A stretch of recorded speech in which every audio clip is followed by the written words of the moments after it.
Organ çangdı görgende elle kengin can çıgar. Atangın görüne organ çangdı karasa.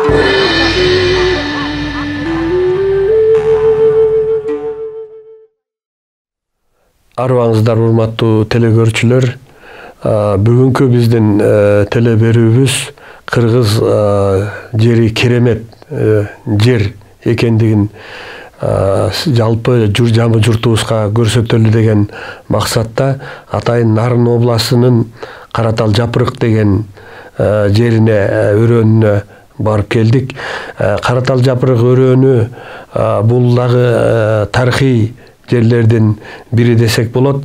Мына ушул Каратал Жапырыкта 40 чоронун мүрзөсү деген 41 мүрзө бар экен.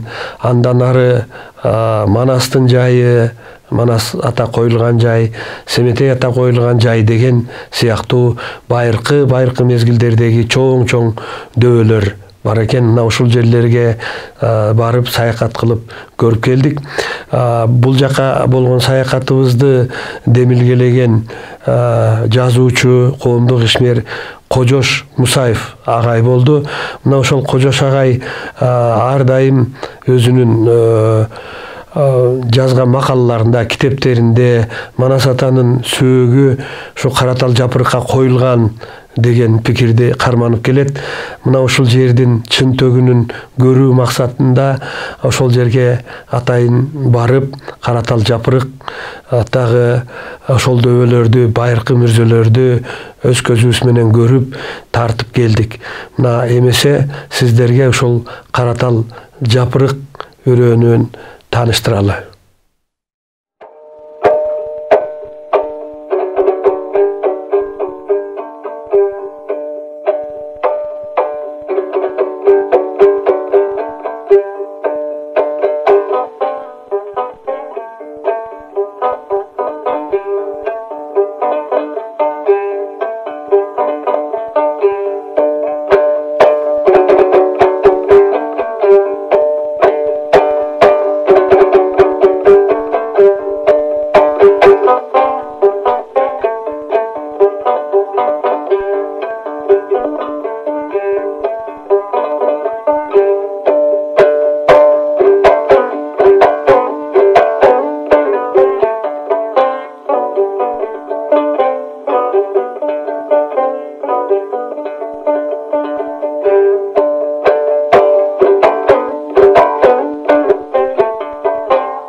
Өрөөн биздин илгертеден берки ата-бабаларыбыздын жайлаган жери болуп эсептелинет да. Жери Сарбел деп коет, биякты Жомбулак дейт. Анан бул артыбызда көрүнүп турган зоо, кансалыктын жоосу деп коет да. Бул биздин лакап ата-бабадан келип аткан сөз бар да. Ушул тоодо тетиги түргөн, илгерки доордо кайсы доор экени белгисиз кан байлык катылган экен. А бирок ошого кантип түшкөндүгү тууралуу маалымат ар кандай айтылат да. Биринде үстүнөн аркан байлап түшкөн дейт. Бир канча аркандарды байлаштырып анан ушул түргө алып кирип түшүргөн дейт. А экинчи вариантында болсо ешкілерді сойып, қышты күні.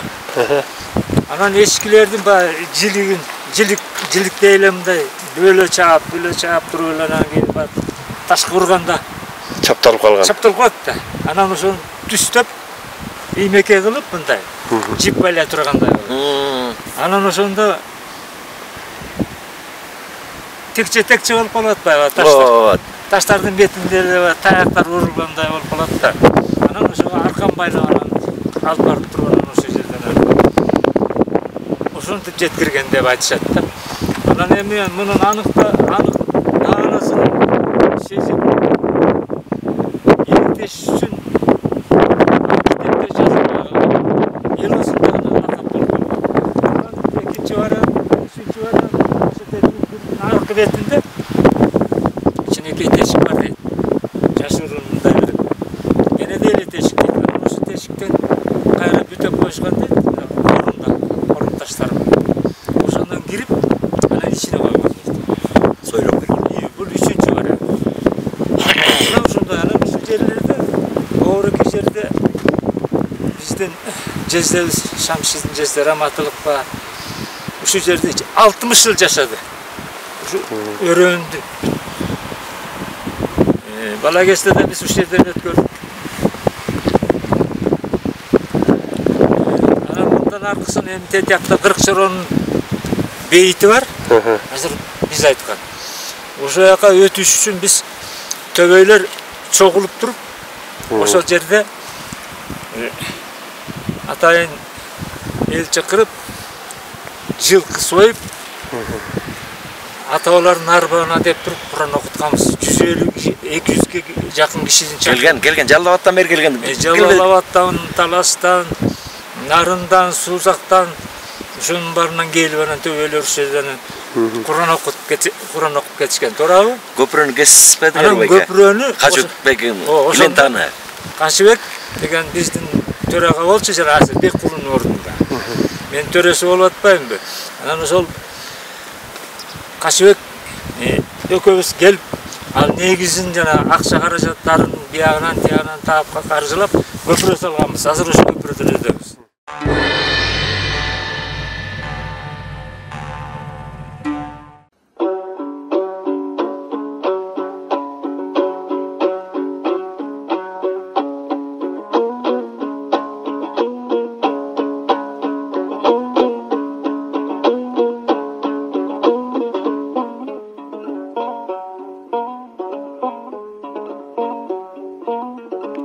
Азыр кеп кылгандай бул тарабыбыз, бул чыгыш тарабы Майгүнгөй деп коет. Бул Чолок Капчыбай, бул тарабы Чолок Капчыбайдын оосу дейбиз.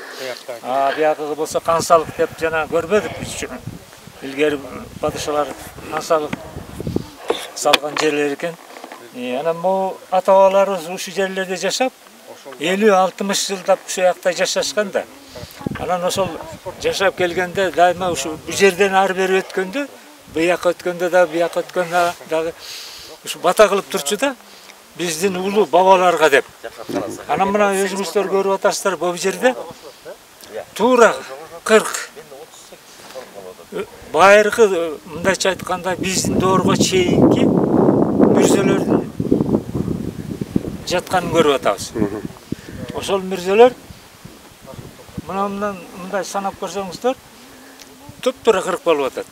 Анан бул тоо этегинен баштап мындай экен да, ошо тоо этегинен тартып бул бери карай анан бардыгы 40 деген маани берет. Анан бул жерде мүрзөнүн үстү түшүп кеткен ушулар бар экен. Бул менимче ошо сөөк коюлган казанак ылдый оюлуп байыркылардан берки ушунча убакыттын ичинде ылдый карай жанагы түшүп кеткен кайсы бир мүрзөлөрдү көрүп отурабыз.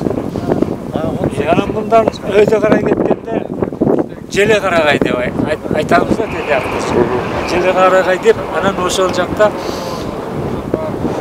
Манас бабабыздын Семетей ушулардын жаткан көрүстөрү деген кийин ушундай жыйынтыкка келип токтолуп атам да мен өзүм. Менин чоң аталарым Мусамолдо, Исамолдо деген адамдар ушул жерде ар бир өткөндө Манас бабаңа, ата бабабызга, анан кийинкилердин баарын атап, анан бата кылып Куран окуп турчу. Ар өткөндө бияктан ары ашканда мындан ары кой жол деп кетет. Ошо кой жолдун ичи менен анан аркы жакага түшүп кетишчү да эл.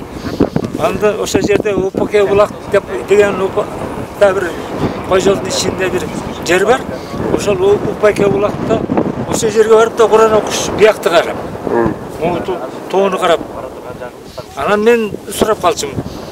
Эмне үчүн сиз ушу биякты карап эле бата кылып атасыз деп. Бул жерде улуулук жатат депчи.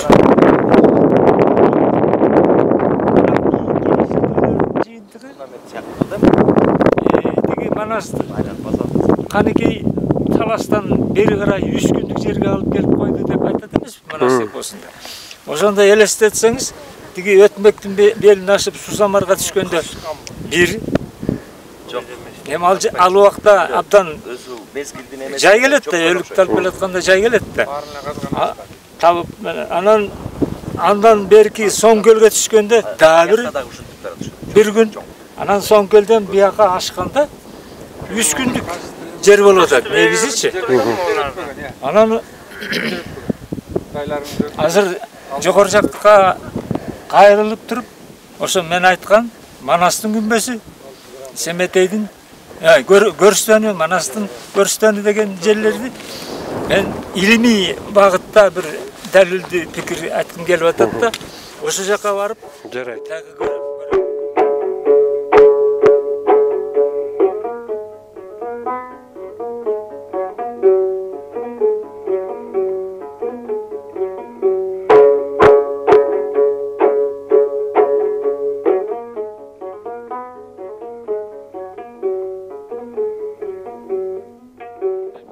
Мен кеп кылбадымбы? Ошол тиги Кыркчыроонун бейити деп азыр эле көрдүк. Анан мооркини Манастын көрүстөн экендигине биз толук анан турган далилдер бар.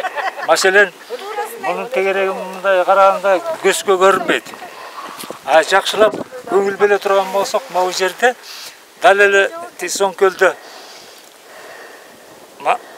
Манастын Аккуласынын мамысы, анан кийин 9 Таштулга деп Манаска тиешелди кылымдардан бери айтып келатат. Бул жерде дагы ошол 8ден таш 9 турга мына могу жерде жатат. Мына азыр эле көрүп атабыз. Анан мунун тегерегин тоскондун баарын көрдүк. Анан могунун ар жагында сууга жана Кош булак деп Сакский Тоонун ар жагында. Мунун тоонун ар жагында зоо бар да. Анан ошо жоонун үстүндөгү тегерек чектирген баягы канекей үңкүрдүн үстүнө тегерек чектирип деп, 2 тегерек чектирип деп айтат эмеспи? Ошол тегерек чектирилген тегерек дал ошонун үстүндө. Үңкүрдүн үстүндө. Муну көргөнбүз. Только мен сүрөткө тартып калган эмесмин. Бирок айтып келатам да. Анан муну баягы Кимсанбай Аксакал деди суу сактап. Ошо киши дагы кандайдыр көңүлүнө түйүп алып, ушул маселени айтып келатат да бүгүнкү күнгө чейин. Анан бул жерде 2 анча ой пайда болуп атат да. Ал кийин көрүн билип турай. Ошол мунун өңүн кара, мунун өңүн үңкүрдүн текчесинде, тектеринде бир арча өсүп турат. Айырмаланып. Могунда карасак, бул жерде да бир Бага өсүп турат. бир бага өсүп турат. Как-то мындай символически коюлган сыяктуу болуп атат да. Бул жерде бир, жакта да бирөө. Анан Эңилчек баскан таш. Акын кандын Айчүрөк деп айтат эмес, багыштын кызыбы, Сарбагыштын кызыбы. Ошол багышты кийин Айчүрөк Борки жерден баштап мына. Кыяз алабы, Жаганчор алабы. Баш экен бирдеме. Бизде тарыхта Манаста айтылат эмеспи? Ал жаңы чийилген. Анан мына жерде 2 акку турат, балапандарын ээрчиткен. Моорикини иликтесе 2000 жылдык тарыхы бар. Андан бери эмес моорик чегилген таштар. Тиги жерде багыш турат. Бул жерде текенин сүрөтү. Теке деген Эң жогорку бийиктикти көргөзгөн ошол кездеги бул символика болгон кыргыз элинин. Анткени текеден өйдө көтөрүлгөн бир да жаныбар болгон эмес. Баягы айгырган текеде эле кылда эменин кырдын зоонун кырына чыгып алып туруп турган текелерди билесизби? Андан сырткары баягы текенин мүйүсүнөн жасалган жаалар, баягы ышкырып атылган. Октор ышкырып атылат эмеспи? 800-700 метрге чейин атылган. Анан ошондон текени символика кылган. Андан кийинкиси экинчи этаптагысы колжалар.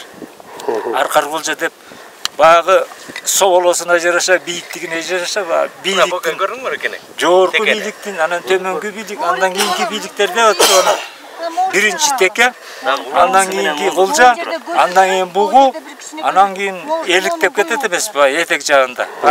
Ушуну жаныбарлардын ичинен өзгөчө кандайдыр баалагандыгы, анан бүгүнкүгө чейин жанагы Манаста Төбөй бийдин кулжасы Төрө Манас Баатырды төгөрөктөп турганы деп айтылат эмеспи? Кулжага теңеп. Андан кийинки бугу. Бугулар эмне үчүн? Биздин азыркы бугу урусу. Ошонун бугуну андан кийинки деңгээлдеги өздөрүнүн бийликтин тек ичинде биз деген, биз бугуларыбыз деген болуп атат да. Анан багыш. Андан кийин көрдүңүзбү, мунун өзү эле бийлик деп ичин көргөзө турган символикалар болуп калып атат да, эгерде ошонун баарын сүрөткө түшүргөндө. Көлдөн суу ичип алган кетишкен. Вот анан кийин оштор тарсылдатып аткылап анан бул жерде ылды жактан көрдүк. Ал деле кырган жок бирок Совет. Баа мурунку эл көбөйдү да. Телеберүүлөрдө көп эле айттым. Ачык болгондор. Телеберүүлөрдү көп эле айттым. Ошол көрсөтөндүн баарын биз бүгүнкү күнгө чейин биз Кыргызга тиешелүү эмес деп келгенбиз. Ал эми жанагы далилдүү айтылган өткөн темалардагы телеберүүлөрдө Кыргыздын көрү, Кыргыздын мүрсөсү, ошол жердеги ысымдар Акчубак, Байчубак, анан тиги Мамайдын көрү, тиги Сары Мундустун көрү, тиги Төбөйдүн көрү деген ошол ысымдарды бүгүнкү күнгө чейин башка өлкөлөр сактап келет атпайбы? Демек, биздин улуулугубузду даңазалаган жана ошол биз дайыма келип зыярат кыла турган жер мына ушул жер экен. Каратал жапырык, Соңкөлдүн тегереги бизде бул улуулук. Анан ушундай жерге келген жердеги жанагындай зор көрсөтөндөрдү мындай каракчылык мааниде же болбосо жанагындай вандализм кылыш бул туура эмес экендигин ушу элге жотуп кайтып коюш керек да.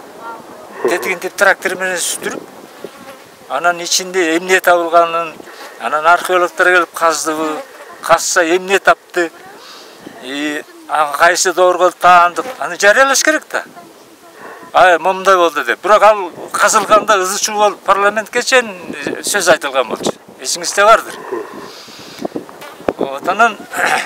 Андан аркысын мен ысыкка кетти деп айтпадым. Бияктагы Кош булактан табылган алтын кийим ысыкка кетти деп.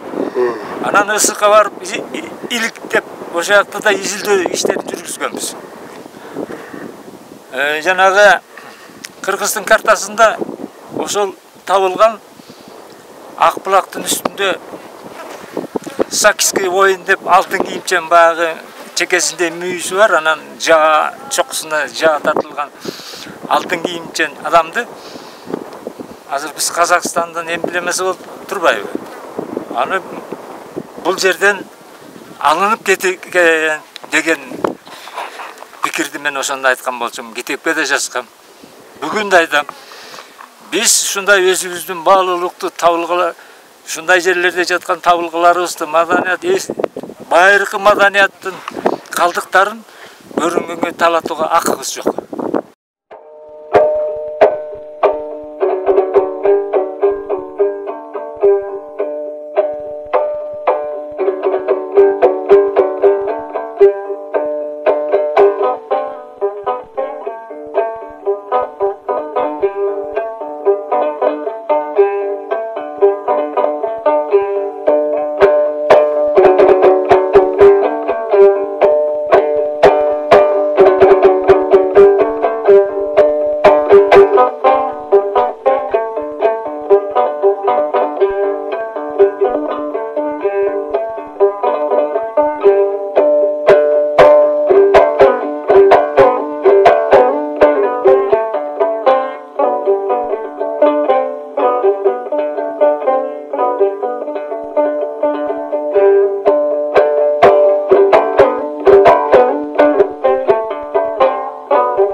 Урматтуу телекөрүүчүлөр, мынакей бүгүнкү берүүбүздө биз Кыргыздын керемет жерлери боюнча берүүбүздүн кийинки уландысы болгон Нарын областынын Каратал Жапырык деген жерине барып келдик. Соңкөл көлү аркылуу бардык жол татаал экен, бирок ошондой болсо дагы Кыргыздын жеринин кереметине ушунчалык суктанып, ушунчалык биз ушундай кереметтүү жерде жашаарыбызга экинчи жагынан сыймыктанып келдик. Мына бүгүн сиздер ушул Каратал Жапырык өрөөнүн сиздердин назарыңыздарга тартууладык. Кийинки берүүбүздө биз Жалал Абад областындагы Саймалуу таш тарыхый жайына сапар алмакчыбыз. Кийинки берүүбүздө жолукканга чейин аман туруңуздар.